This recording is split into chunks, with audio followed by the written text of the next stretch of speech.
Last video में दोस्तों मैंने आपको बताया था कि लार्ज कैप म्यूचुअल फंड क्या होते हैं, एसआईपी क्या होती है, लमसम निवेश क्या होता है। और इसी कड़ी में यानी कि म्यूचुअल फंड के बारे में मैं आपको नॉलेज देने की कोशिश कर रहा हूं ताकि आप भी अपने पैसे को बढ़ा सकें और एक समय के बाद आपको भी अच्छी खासी मोटी रकम घर बैठे मिले। चाहे वो आप किस्त के रूप में ले सकते हैं, चाहे वो एक मुश्त ले सकते हैं, यानी कुल मिला के आपके भविष्य के लिए अच्छे खासे पैसे का, अच्छे खासी रकम का इंतजाम हो जाए। तो लार्ज कैप के बाद आज यहाँ इस वीडियो में बात करेंगे हम फ्लेक्सी कैप म्यूचुअल फंड के बारे में। तो यहाँ आपको क्लियर हो जाएगा कि फ्लेक्सी कैप म्यूचुअल फंड क्या होते हैं, what is flexi cap mutual fund. दूसरा, इसमें निवेश कैसे करें, how to invest in flexi cap mutual funds. तीसरा, ये क्लियर हो जाएगा कि जब हम फ्लेक्सी कैप में म्यूचुअल फंड में इन्वेस्ट करते हैं तो फिर हमें कितना बेनिफिट होगा और कैसे कैसे बेनिफिट हो सकता है। चौथा, ये पता लग जाएगा कि आपको जब म्यूचुअल फंड में निवेश करना है तो इसके लिए प्रोसेस क्या होती है। तो ये सारा डिटेल, ये सारा प्रोसेस आपको इस वीडियो में बता रहा हूं। स्वागत है। लार्ज कैप के बारे में मैंने आपको लास्ट वीडियो में बताया था कि लार्ज कैप के साथ सेबी की एक कंडीशन लगी होती है। ठीक है, तो सेबी ने एक नियम बताया है कि जो भी इन्वेस्टमेंट लार्ज कैप कंपनीज में आप करते हो तो वो एएमसी के थ्रू भी कर सकते हो, यानी कि एसेट मैनेजमेंट कंपनी के थ्रू। तो एसेट मैनेजमेंट कंपनी के लिए एक बाउंडेशन है कि वो जो भी निवेश होगा उसका 80% लार्ज कैप में ही लगाएगी। लार्ज कैप क्या होता है, ये सारा डिटेल वगैरह मैं आपको बता चुका हूं, इस वीडियो में आप देख सकते हो। तो उसमें 80% की बाउंडेशन थी कि वो लार्ज कैप में ही लगाएगी। लेकिन यहां जब फ्लेक्सी कैप की बात करें तो नाम से क्लियर है कि फ्लेक्सी का मतलब बिल्कुल फ्लेक्सी कैप होता है ये। इसमें कोई भी तरीके की बाउंडेशन नहीं होती।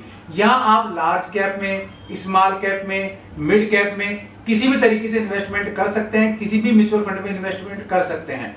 चाहे अब आप उसको एसआईपी यानी कि सिस्टमेटिक इन्वेस्टमेंट प्लान के थ्रू करें, चाहे आप उसको लमसम प्लान की तरह उसमें आप इन्वेस्टमेंट करें, कैसे भी आप उसमें इन्वेस्टमेंट कर सकते हैं। यानी कि यहाँ कोई भी कंडीशन फ्लेक्सी कैप के साथ नहीं होती। तो इस तरीके से फ्लेक्सी कैप में आप कहीं भी निवेश कर सकते हैं। लेकिन जो आपका फाइनेंस एडवाइजर है, यानी कि जो आपका वित्तीय सलाहकार है, उसकी सलाह से ही आपको निवेश करना चाहिए। अब ये उसकी सूझबूझ पर निवेश की सूझबूझ पर डिपेंड करता है कि वो आपका कितना पैसा कहाँ निवेश करता है। ठीक है, तो आप भी उसका सहयोग ले सकते हैं, उसका सहयोग कर भी सकते हैं। वैसे वित्तीय सलाहकार से आपको अगर कंसल्ट करना है बाय द वे, तो उसका नंबर मैंने वीडियो डिस्क्रिप्शन में दिया हुआ है। आप वहां भी चाहें तो अपना कोई भी शक, कोई भी शुबा मिटा सकते हैं और अपने इन्वेस्टमेंट के लिए गाइड ले सकते हैं। औसत रूप से देखा जाए तो एक फ्लेक्सी कैप में 50 से लेकर के 70 शेयर्स का पोर्टफोलियो मैनेज किया जाता है। उसके हिसाब से आपको निवेश करना पड़ेगा। लेकिन चूंकि फ्लेक्सी कैप की बात कर रहे हैं तो फ्लेक्सी कैप एक नया कॉन्सेप्ट है। अब जब ये नया कॉन्सेप्ट है तो इससे पहले क्या हुआ करता था? इससे पहले हुआ करता था मल्टी कैप म्यूचुअल फंड। अब मल्टी कैप म्यूचुअल फंड और फ्लेक्सी कैप म्यूचुअल फंड की बात करें, दोनों में डिफरेंस की बात करें, या फिर ऐसे भी काफी सारे भाई होंगे जिन्होंने पहले मल्टी कैप में निवेश किया होगा, अब फ्लेक्सी कैप है तो उनको दिमाग में ये होगा कि फ्लेक्सी कैप में निवेश करना चाहिए। तो पहली चीज तो ये कि मल्टी कैप और फ्लेक्सी कैप दोनों में अंतर नहीं है। एक चीज, जो पहले मल्टी कैप हुआ करता था वही अब फ्लेक्सी कैप है। तो ऐसे काफी सारे भाई बहन थे, जब उस टाइम मैसेज आया होगा आपके पास जब मल्टी कैप फ्लेक्सी कैप में कन्वर्ट हो रहा था कि आप अपना पैसा निकाल सकते हैं या फिर आप अपना पैसा वहीं छोड़ सकते हैं।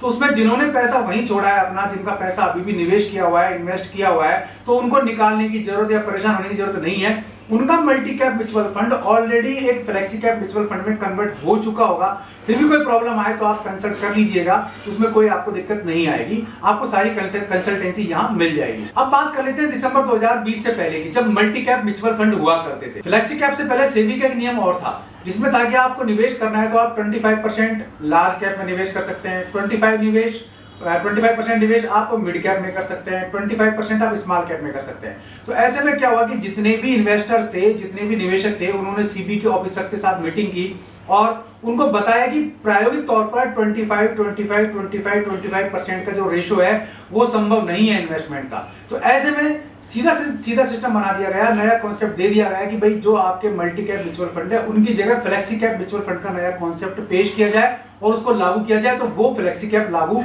हो चुका है। आप चाहें तो फ्लेक्सी कैप में भी निवेश कर सकते हैं। अब बात कर लेंगे इसके फायदे और नुकसान की, इसमें क्या तो हमें फायदे हैं, क्या नुकसान है, ये दोनों चीजें एक बार देख लेते हैं। एक्चुअल में हम जब भी हमारा पैसा बैंक में जमा कराते हैं तो आपको सीधी से मालूम है कि बैंक की जो ब्याज दर है वो सालाना 3 से 4% की होती है और हाईएस्ट दूसरी जो ब्याज दर है वो पीपीएफ में होती है, वो 7.5 से 8 के बीच झूल रही है। तो 8 तो मेरे ख्याल से करीब 8 साल पहले रहा करती थी, अब 7 साढ़े 7 के बीच ये ब्याज दर झूलती है। यानी कि आप मैक्सिमम पैसा अपना मान लीजिए गवर्नमेंट के थ्रू कहीं बैंक में लगाते हैं तो आपको गवर्नमेंट से जो मैक्सिमम ब्याज मिलता है वो पीपीएफ में मिल रहा है और वो 7.5% के आसपास है।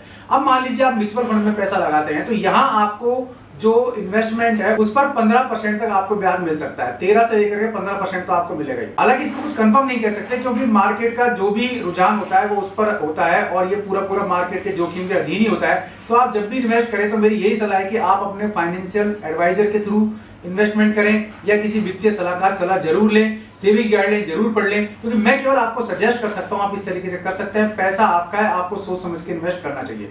लेकिन म्यूचुअल फंड की बात कर रहे हैं तो अभी तक इसमें बेनिफिट्स काफी है और काफी सारी एएमसीज हैं जो एसेट मैनेजमेंट कंपनी है, वो निवेश का काम भी करती है, आप उनके थ्रू करा सकते हैं। फायदे की बात कर रहा था तो यहाँ बेनिफिट सीधा है, जो आप गवर्नमेंट में अपना पैसा जमा कराते हैं उस पर जो आपको इंटरेस्ट रेट मिलता है उससे जस्ट डबल के आसपास इंटरेस्ट रेट आपको मिलता है म्यूचुअल फंड्स में।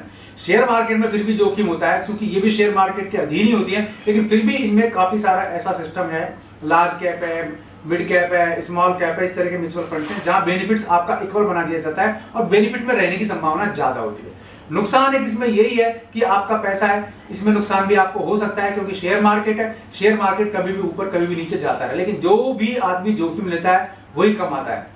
कमाने का मार्केट का एक सीधा सिस्टम है।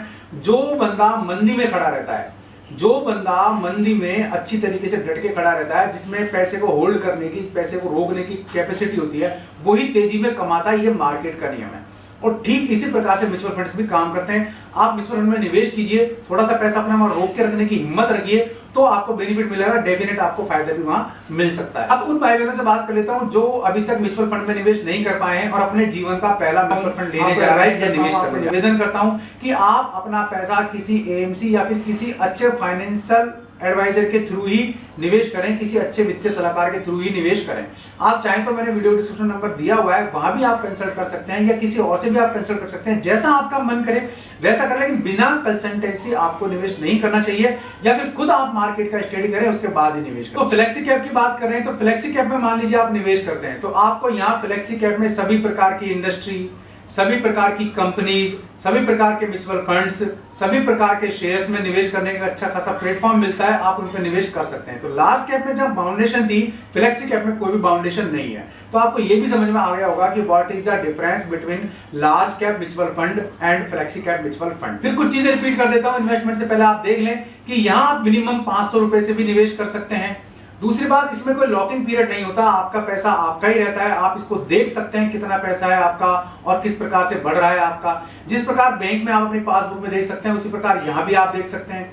जिस प्रकार आप बैंक में से पैसा कभी भी निकाल सकते हैं उसी प्रकार यहाँ से भी निकाल सकते हैं। जिस प्रकार बैंक में आपको ब्याज मिलता है उससे कई गुना ज्यादा यहाँ ब्याज मिलता है, यानी कि बैंक की बात करें तो बैंक से तो कम से कम 4 गुना 3 गुना ज्यादा ब्याज मिलता है। ये बेनिफिट आपको मिल जाएगा म्यूचुअल फंड में निवेश करने के बाद। उम्मीद है आपको समझ में आ गया होगा कि फ्लेक्सी कैप म्यूचुअल फंड क्या होता है, इसमें निवेश कैसे किया जाए, फ्लेक्सी कैप म्यूचुअल फंड के फायदे क्या हैं, फ्लेक्सी कैप म्यूचुअल फंड के नुकसान क्या हैं, हम अपना पैसा कैसे बढ़ा सकते हैं, हम अपने भविष्य के लिए जो अपना इकोनॉमिक सेक्टर है उसको कैसे सुरक्षित कर सकते हैं, ये सब मैंने आपको जानकारी देने की कोशिश की। वीडियो पसंद आया तो लाइक और शेयर जरूर कर देना, चैनल पसंद आया सब्सक्राइब करने में कंजूसी मत करना, बेल आइकन दबा देंगे आप तो वीडियोस के नोटिफिकेशन आपको मिलते रहेंगे। आज के लिए इस वीडियो में इतना ही, ऐसे किसी यूजफुल वीडियो में फिर मिलूंगा, तब तक के लिए नमस्कार।